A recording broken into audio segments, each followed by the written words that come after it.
Thank you, Joel, for joining me here today here at the Q&A building. We are chatting to you about the amazing work you and the activists did around the Uniting Care Health bargaining. And I'm keen for you to share that story with the members of conference because it shows the power of the collective. It shows how you work together across multiple sites to get a great outcome. So over to you. Well, so I'm Joel, nurse at the Wesley Hospital. I guess start by identifying the issues we had when we were at my workplace. So the Q&A didn't have a very active presence, and subsequently our EA had expired. It's more than a year out of date. So we're facing basically a real pay cut. Our conditions were subpar, they sort of dated and didn't match the rest of the industry. Yep. And there was a number of, I think, other things happening around the space. And if I'm right, some of the work from the Greenslopes branch in the work that they had done around rallies and getting increased outcomes and with EB11 sort of got you guys a little bit agitated. Yeah, we I think Greenslopes and St. Vincent's in Queensland had cut a path for us in terms of the rallies and getting organised. Yep. So you guys knew you had a problem, but you also knew you wanted to do something about it. So we're going to go to the next slide, and I want you to talk us through what was it, the action that you took. Now, as member leaders, also noting that there were multiple Uniting Care Health sites involved. Yes, yeah, so there are 4 sites, and I only work at one of them. So fortunately, a lot of the early work was done by organisers. So they reached out to contacts across the hospital, and that's where we took it from. A large part of my involvement was just going around ward to ward, speaking to members, speaking to nurses and art members, getting the ball rolling. Absolutely. And I guess from those conversations, you built your little activist network, and I've got a lovely picture of that activist network there. So you said it sort of started with the organisers working directly with you guys as the activists, and then you guys working with others to rally the troops. Yeah, traditional branching out. Yep. And you threw in some Facebook and some social media there. Talk me through that. Yeah, so our organisers set up a Facebook group for UCH members. It was a really useful tool to communicate across the 4 branches of the 4 UCH sites. I think healthcare is a 24/7 occupation, so it can be hard in person reaching every single person across the single branch.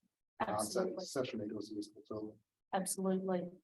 And so you had some rallies and they were pretty well attended. And I know sitting here in West End, we could hear one of the rallies right across the river. It was pretty phenomenal, but you also backed that up with St. Andrews. Talk us through those numbers.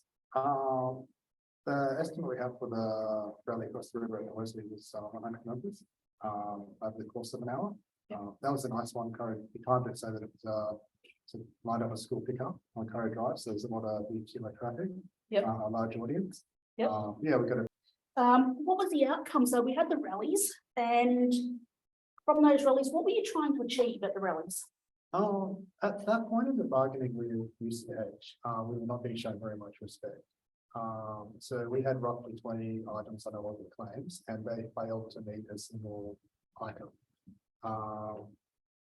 We wanted to show that we were organised and prepared to do an attempt to get a better offer. So the rally was a show that we're organised in our numbers, but also the first offer when it went to vote, the strong turnout, the strong no vote sent a very clear message. And I also know, I remember being at the Wesley rally, and as people would come down and they'd see the numbers, it built their confidence. It was like, yeah, I'm not alone. Yes, this is making a difference. There was a lot of interest. Yes, I think the structure of hospitals is that you have a lot of small wards with smaller groups of members, and it's not immediately visible that the union has a very big, strong presence, that there are 100 other people also in the union with you at the same.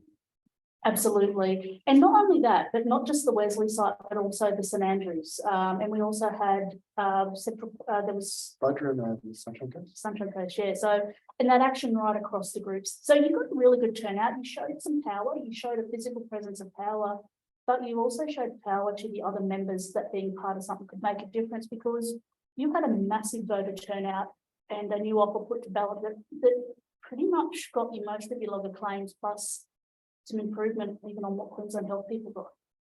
Yeah, there are some areas where we gain ground. Yes. So we're using Queensland Health as the yardstick. yeah, there were areas where we sort of got slightly ahead of them.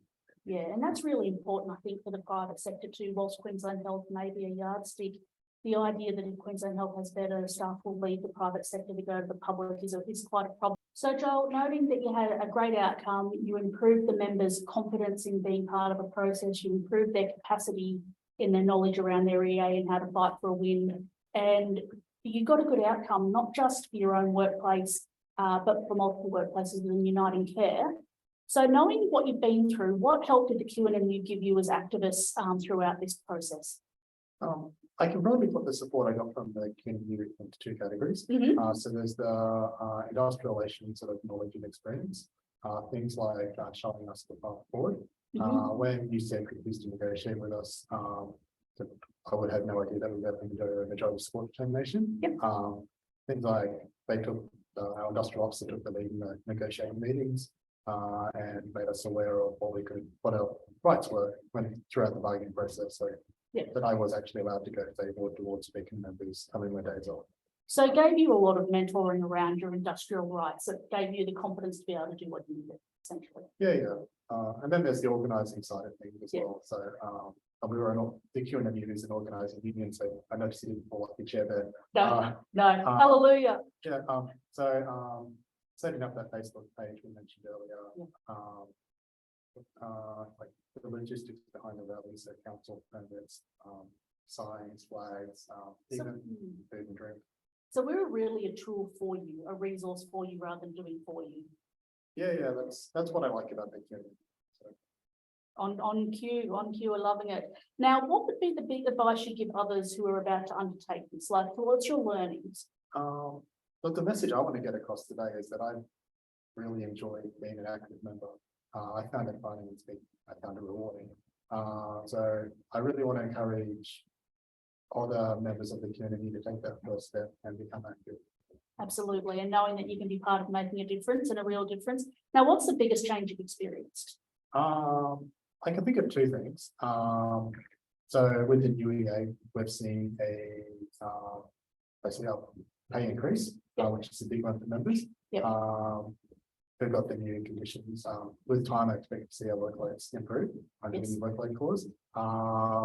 But secondly, what I mentioned at the Q&U meeting, that the very active presence at my hospital, I've seen a big change in that regard. We've got more delegates, we've got more workplace reps. People know that we use there. They know everyone, we've got each other's back. And I think that's a really good point on how we measure a win, because a win's not just having active delegates, it's the outcomes you get in your EA, it's the increased number of members. You had some significant growth, I think, of around 9% through that process. You had an increased activism throughout your Facebook page, you had increased numbers of contacts and reps. So this is winning right across the board about engaging you guys, not just that you're part of solving your problem, but keeping it solved. Because I guess with your EA, you've got a lot of work now in ensuring compliance with it. So all feet on the ground being part of that, it's a big thing. Yeah, absolutely. Wow, exciting times ahead, Joel. Thank you for sharing that story.